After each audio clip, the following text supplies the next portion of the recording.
Guarda, le terze tutte le lacrime.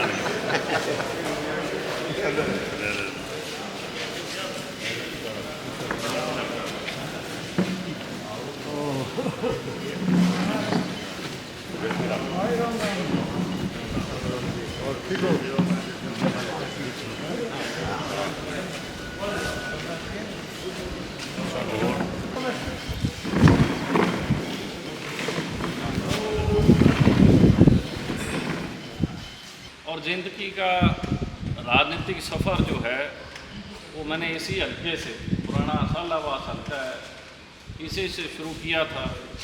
और नौजवान साथियों के रूप में मेरे आज भी कई साथी बैठे हैं, मेरे साथ हैं, और मेरा एक लंबा जीवन का संघर्ष रहा है। आदमी, कोई भी आदमी है, उसकी एक मंजिल होती है। हमने 20 साल पहले एक मंजिल तय की थी कि हरियाणा की विधानसभा में जन सेवक के रूप में इलाके की सेवा करने का मौका हमें मिले। लेकिन लंबे अंतराल के बाद परमात्मा ने जिस कड़ी मेहनत के साथ और एक अच्छी नीयत और नीति और सोच के साथ निरंतर संघर्ष करते रहे, और आज आपके गांव में विधायक के तौर पे आने का मौका मिला और अपने परिवार के साथ अपनी पुरानी पार्टी में आप लोगों से आज रूबरू हो रहा हूँ। क्योंकि राजनीति के जो पाड़े हैं मैंने इसी इलाके से सीखे हैं। हमारे बीच में तो नहीं है, पर ताऊ जी मेरे साथ बहुत उस टाइम रहा करते थे। हम गांव-गांव में प्रोग्राम किया करते थे। तब तो हालात बहुत 20 साल पहले की बात है, आज तो बहुत बदलाव है। लेकिन मैं आपसे एक दरख्वास्त करने आया हूँ, और दरख्वास्त भी एक है कि हम सब लोगों ने अपने जीवन के 20 साल मैंने भी देखे हैं, आप लोगों ने देखे हैं, और मैं आज फिर इस बात पे पहुँचा हूँ कि ईमानदारी से अगर कोई हरियाणा की सेवा कर सकता है, अपने लोगों की सुनवाई कर सकता है, तो अपनी ही पार्टी इंडियन नेशनल लोकदल थोड़ी देर बहुत बलवान है, क्योंकि वक्त नियति ने हर चीज़ तय की होती है। लोगों ने 10 साल, 9 साल कांग्रेस और 11 साल ये बीजेपी, 20 साल का दौर हम लोगों ने देखा है। और जब इस इलाके में घूम रहा था तो मैं देख रहा था कि अनेकों गांव आज भी 20 आंगन बरसात आ जाए तो डूबा आ जाता है, सारी जगह फसलें डूब जाती है, गाँव के गाँव डूब जाते हैं। मैं हैरान था कि जिन लोगों ने आपके गांव में आके चौपालों में नारे लगाए थे और ये भाषण देने का काम किया था कि रोहतक की चौधर लाने का काम करेंगे। मैं मानता हूँ आप लोगों ने ईमानदारी से उस वक़्त एक सच्ची नेक नीति से आपने सहयोग और उनका समर्थन करने का काम किया। लेकिन उन लोगों ने जो मूल सुविधा, जो बरसाती पानी निकासी की, किसानी की, खेती की जो मूल सुविधा नहीं दे पाए, आज भी 20 साल बाद हम लोग उन मूल समस्याओं से लड़ रहे हैं। इसका मतलब उन लोगों ने सिवाय ठगी, धोखेबाजी और आपके जज्बातों के साथ खिलवाड़ करने के सिवाय इलाके को कुछ नहीं दिया। 11 साल से ये बीजेपी की सरकार है, और ईमानदारी से बोल रहा हूँ, ऐसा आलम है कि आज इस सरकार पे ना किसी बुजुर्ग को भरोसा है, ना कोई महिला को भरोसा है, ना नौजवान साथी को भरोसा है, ना स्कूल और कॉलेज में पढ़ने वाले हमारे बच्चों को इस सरकार से कोई भरोसा है। ये सरकार तो दोनों हाथों से इस हरियाणा को लूटने का काम कर रही है। ऐसे हालात, ऐसा दौर, ऐसा मंजर, जिन हालातों से आज आप रूबरू हो रहे हो, अनेकों गांव ऐसे हैं जिनके गांव के अंदर खेतों में पानी खड़ा है, लेकिन सरकार की तरफ से अभी तक ना कोई मौका मुआयना करने आया, ना कोई पटवारी, कानूको, कोई नायब तहसीलदार, कोई एसडीएम, तहसीलदार, डीसी, कोई आया क्या? कोई आया ईमानदारी? और इन चीज़ों को समझो कि ऐसे दयनीय हालत में जब किसान की दिक्कत परेशानी है, किसान कर्जे में है और उसकी फसल बर्बाद है, उसके अंदर भी आज भी उसे अगर कोई पूछ नहीं रहा तो आप अंदाज़ा लगा लो कि सरकार हरियाणा में क्या काम कर रही है, सरकार के लोग क्या काम कर रहे हैं। कोई थाना, तहसील, कोई महकमा ऐसा नहीं है कि आप उस महकमे में काम के लिए जाओ और आपकी जेब पे डाका ना डले, आपकी जेब से पैसा ना निकले। चपरासी से लेके अफसर, विधायक से लेके मंत्री, मुख्यमंत्री, दोनों हाथों से लगे हुए हैं कि पूरा पैसा कमाओ। और इस सरकार ने तो हम लोगों को पहले धर्म के नाम पे लड़ाया, फिर जाति पाति के नाम पे लड़ाया, आगे फिर ये सरकार किस तरीके के हथकंडे अपनाएगी अपनी सरकार लाने के लिए, इसका अंदाज़ा आप लगा सकते हो। अभी 2024 से पहले इन्होंने गरीब लोगों के 9 लाख राशन कार्ड नए बनाए ताकि इन्हें वोट मिल सके।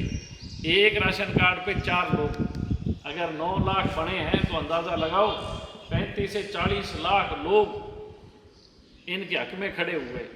और कुल हरियाणा के अंदर जो वोट डालते हैं 3.25 करोड़ लोग वोट डालते हैं। मैं आपको बताना चाहूँगा, चौटाला साहब की सरकार 26-26.5 लाख वोटों में सरकार बनती है। ये आंकड़ा बता रहा हूँ आपको। आप सोचो कि अब ये सरकार बनते ही इन्होंने 9 लाख गरीबों के राशन कार्ड काटने का काम किया।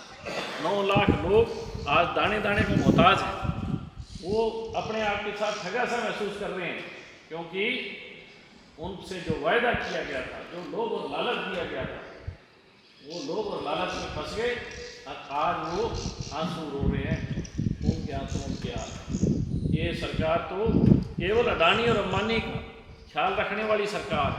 अडानी अंबानी जो चीज़ चाहे हरियाणा में वो कर सकते हैं, क्योंकि हरियाणा एक ऐसा प्रदेश है जो हमारी राजधानी के तीनों तरफ से है।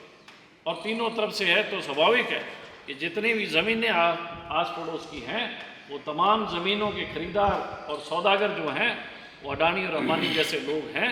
सस्ते दामों पे किसानों की ज़मीन लेते हैं और 1 एकड़ 30-40 करोड़ रुपए में बेचने का काम करते हैं। मैं विधायक के तौर पे मैंने विधानसभा में सरकार से सवाल पूछा था कि जो सरकारी स्कूल की ज़मीनें हैं, चाहे वो गुड़गांव में हैं, चाहे फरीदाबाद है, कहीं पे भी हैं, और जो सरकारी कॉलेज की ज़मीनें हैं, उन ज़मीनों को सरकार ने उद्योगपतियों को क्यों बेचा? सरकारी स्कूल में तो वो बच्चा जाता है जो दिहाड़ी करने वाला है, जो मजदूरी करता है, जो रिक्शा चलाता है, जो छोटा किसान है 1 किले का 2 किले का, उनके बच्चे सरकारी स्कूल में जाते हैं। और आपने सरकारी स्कूलों की ज़मीनें उद्योगपतियों को बेचने का काम किया ताकि वो बिल्डर जो है वहाँ पे फ्लैट बना सके।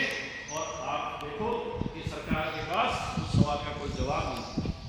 मैंने ऑन रिकॉर्ड मैंने सरकार से ये भी सवाल किया कि चौटाला साहब के टाइम में हरियाणा के अंदर कितना कर्जा था, मुझे बताया जाए। कांग्रेस के राज में कितना कर्जा था, इसकी जानकारी दी जाए। और अब 11 साल से आपकी बीजेपी की सरकार है, आपने कितना कर्जा हरियाणा पे कर रखा है, मुझे इसकी जानकारी दी जाए। इसके साथ साथ मैंने सवाल किया कि हरियाणा में कुल कितने किसान हैं जिन पे कर्जा है और कुल कर्जा कितना है। मेरे सवाल के जवाब में मुख्यमंत्री खड़ा होकर ये बताने लग गया कि जब चौटाला साहब की सरकार थी तो हरियाणा पे कर्जा था 28,000 करोड़। आप एक बात मानो, ओम प्रकाश चौटाला गांव आया करते, सरकार आपके द्वार के कार्यक्रम में और गांव में पूछा करते बोलो क्या चाहिए।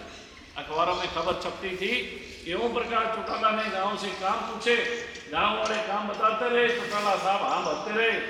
चौटाला साहब की ढोलकी खाली नहीं हुई खजाने की, गांव की मांग खत्म होगी, लेकिन ओम प्रकाश चौटाला ने किसी गांव को काम के लिए ना नहीं। ये बात सच्ची है, जो झूठी है तो वापस दे दी। और उसके बावजूद भी इतने काम हुए और 28,000 करोड़ या 9 साल कांग्रेस की सरकार रही, कर्जा हो गया 78,000 करोड़ का। और कांग्रेस ने एक काम किया कि आपके झज्जर से लेके गुड़गांव तक जो किसानों की ज़मीनें थी सस्ते दाम पे लेके उस अंबानी को बेचने का काम किया। और इसके साथ अंबानी के साथ हिस्सेदारी साझेदारी में पैसे कमाए। ज़मीन किसकी? आपकी। पैसे किसने कमाए? इन लोगों ने। और ये ईमानदारी शराफत का चौड़ा ओढ़ के और आप लोगों के बीच में बैठे थे और आप ये कहा करते बड़े शुद्ध हैं, लेकिन काम तो किसी का नहीं किया, इस इलाके का भी नहीं किया। कम से कम इस इलाके की किसानी को बचाने के लिए अगर पानी निकासी का भी प्रबंध कर देते तो आज 20 साल होने पर गाँव के किसानों के खेतों की ये हालत ना हो। आज जमींदार कितने किले का? 2 किले, 1 किले का जमींदार। अब कोई 10 किले का 100 किले का जमींदार कहाँ है? गाँव में, इलाके में नहीं। और 11 साल ये बीजेपी की सरकार, 1,52,000 करोड़ रुपया कर्जा, 1,52,000 11 साल में। और काम बता दो क्या कर रखे, सारा का सारा पैसा कमीशन के हिसाब से सेटिंग करते हैं, जिसके साथ जो कमीशन बंध गया उसी टाइम पैसा देना चालू कर देते हैं, अपना कमीशन निकाल लेते हैं। और एक भी इंक्वायरी इनके किसी काम की कोई गाड़ बना ले तो अगले दिन लोग वीडियो बनाते हैं हमारी गली टूट गई। सड़क बन जाए तो 3 दिन बाद इलाके के लोग सड़क की वीडियो बनाते हैं कि 3 दिन में सड़क टूट गई हालत, लेकिन कोई असर नहीं, कोई ठेकेदार पे कार्रवाई नहीं, कोई किसी को जेल में नहीं डाला, क्योंकि सब रले मिले हैं, जेल में डालेंगे तो पोल पट्टी निकल जाएगी। और मैंने फिर सवाल पूछा कि मुझे बताया जाए कितना कर्जा किसानों पे। मुख्यमंत्री खड़ा होकर कहता है 27 लाख हरियाणा के किसानों पे 60,000 करोड़ का कर्जा है। मैंने उसी वक्त टोक लिया बीच में, मैंने कहा तुमने 1,52,000 रुपये कर्जा कर दिया। एक काम कर लो, सारे विधायक बैठे हैं और सब लोग गांव से आए हुए हैं, सब किसानों के बेटे हैं, तुम 60,000 करोड़ अभी जोड़ दो और कर्जा माफी की कलम चला दो, ताकि 1,52,000 तो हम नहीं उतारना है, तुमने 60,000 करोड़ और जोड़ दो, हम 2.25 लाख उतार देंगे। पर आप लोग जो हरियाणा को दोनों हाथों से लूटने का काम कर रहे हो कि 11 साल में आपने 1.5 लाख करोड़ का कर्जा कर दिया, इसका कोई हिसाब नहीं, कम से कम 27 लाख किसानों की तो जान छूट जाएगी। मुख्यमंत्री खड़ा होकर कहता है किसान कर्जे लेता है कोठी बनाता है, किसान कर्जा लेता है गाड़ी लेके आता है, किसान कर्जा लेता है अपने छोरे छोरी के ब्याह में पैसा खर्चता है। मैंने मुख्यमंत्री को टोका, मैंने कहा मुख्यमंत्री क्या तुम्हारे पिता तुम्हारे पूर्वज किसान नहीं थे? क्या किसान अपना अच्छा मकान नहीं बना सकता? क्या किसान अच्छे संसाधन नहीं जुटा सकता? क्या किसान की सोच नहीं कि उसके बेटे और बेटी अच्छे घरों में ब्याह जाए? और तुमने तो हमारे नौजवान बेटे और बेटियों के साथ खिलवाड़ किया है। हमारे बेटे और बेटियां जो MA BEd पढ़े लिखी हैं उनको रोजगार निगम में नौकरी भरनी पड़ती, रोजगार निगम के फार्म भरने पड़ते हैं। जो MA BEd लड़की है वो स्कूल में कलर का काम करती है, कोई नौजवान साथी है वो स्कूल में माली का काम करता है। MA BEd के बच्चों को, हरियाणा के बच्चों को तो नौकरी मिलती है कच्ची, और जो पक्की नौकरी है वो तुम अपने चेले चपाटों को देते हो। और बाहर से हरियाणा के बच्चों को भी नहीं, जितनी SCS की तहसीलदार, नायब तहसीलदार, class A B C 3 class की जो नौकरी है वो हरियाणा से बाहर के लोग। और जब ये रिपोर्ट आई कि 65% बच्चे हरियाणा के अंदर बाहर के सिलेक्ट हुए हैं, क्या हमारे और बेटे और बेटियों में इतनी लायक नहीं है वो नौकरी लगनी? क्या काबिलियत नहीं है उनमें?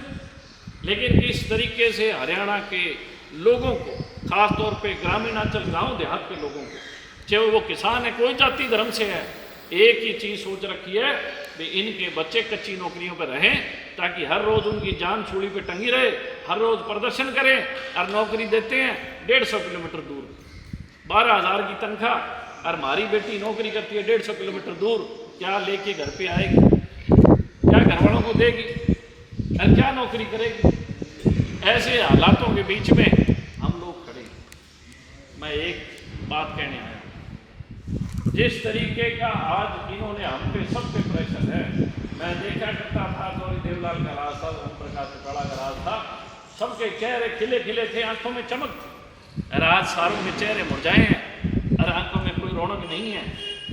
हर आदमी दबाव महसूस कर रहा है, ऐसे लग रहा है कि कोई ना कोई शिकंजा हम सब लोगों के बाहर, और कोई बोले तो उस पर एक मुकदमा देशद्रोह। मजे की बात देखो, हिंदुस्तान की आज़ादी के लिए हमारे पुरखों ने, इस इलाके के लोगों ने लड़ाई लड़ी, जन आंदोलन किए। अंग्रेजों के शासनकाल के अंदर जब देश की आज़ादी के लिए लड़ाई लड़ते थे तो मुकदमे दर्ज होते थे देशद्रोह के। और या इस बीजेपी की सरकार में देशद्रोह के मुकदमे दर्ज हो रहे हैं। आज तक कभी किसी सरकार में देशद्रोह के मुकदमे दर्ज नहीं हुए। किस तरीके का राज ये लोग हम लोगों पे कर रहे हैं, जाति धर्म मजहब के नाम पे बांटने का काम कर रहे हैं। और धीरे धीरे तो ये मुझे लगता है हमें वर्गों में बांटने का काम करेंगे। अगर हम इनके हाथों में खेलते रहे तो हम लोग लुटपिट जाएंगे और ये लोग धन कमाएंगे, पैसा कमाएंगे, क्योंकि इनकी तो सोच ही है। आज गांव का हर आदमी, जो बुजुर्ग है, हमारी ताई है, नौजवान साथी है, सारे दिन एक झोला कागजों का लेके घूमता रहे कि पूछो ताऊ के बोला फैमिली ID ठीक कराओ, ताऊ तब तक पीढ़ियां चलन आए, चलते आगे पोते पोता नहीं होंगे। और आज भी फैमिली आईडी ठीक कराने के चक्कर में ये 21वीं सदी का भारत है, ये विश्वगुरु है। भी आज हमें ये प्रमाण देने पड़ रहे हैं हमारे बेटे बेटी कितनी, हमारी फैमिली कितनी। ये हरियाणा के हालात है। हमें तो इन्होंने कागजों की लड़ाई में डाल रखा है, पोर्टल की लड़ाई। कोई काम है बोले पोर्टल पे चढ़ा दो, और किसी को नहीं पता पोर्टल का जवाब के। ये सरकार तो हम लोगों को आमने सामने फेस भी नहीं कर पाती, आमने सामने डट भी नहीं पाएगी जिस दिन हम लोग सवाल पूछने लगे। तो मैं आपसे आज विनती दरख्वास्त करने आया हूँ, अब मौका है पूरे हरियाणा में, चाहे गांव की चौपाल में, गली मोहल्ले में, हर जगह एक चर्चा है। लोग लोकदल से जुड़ रहे हैं। अभय सिंह चौटाला एक ऐसा नेतृत्व उभर के आ रहा है जो ना किसी से डरता है, ना घबराता है, ना पीछे हटता है, मजबूती से जहाँ खड़ा है उस मजबूती के साथ आप लोगों की लड़ाई लड़ता है। आपको उसका सहयोग करना चाहिए, आपको इलाके के लोगों को समर्थन करना चाहिए। चौधरी देवीलाल जी की जयंती है और इस जयंती के उपलक्ष्य में आप लोग गांव गोरिया से सैकड़ों की तादाद में अपनी हाजिरी दर्ज करने का काम करें। रोहतक की अनाज मंडी में पहुंचें और अपने बेटे को, अपने सहयोगी को, अपने भाई को आशीर्वाद देने का काम करें, ताकि इन लुटेरों से इस हरियाणा को हम लोग बचा पाएं। मैं आप सबका तहे दिल से आभार, धन्यवाद।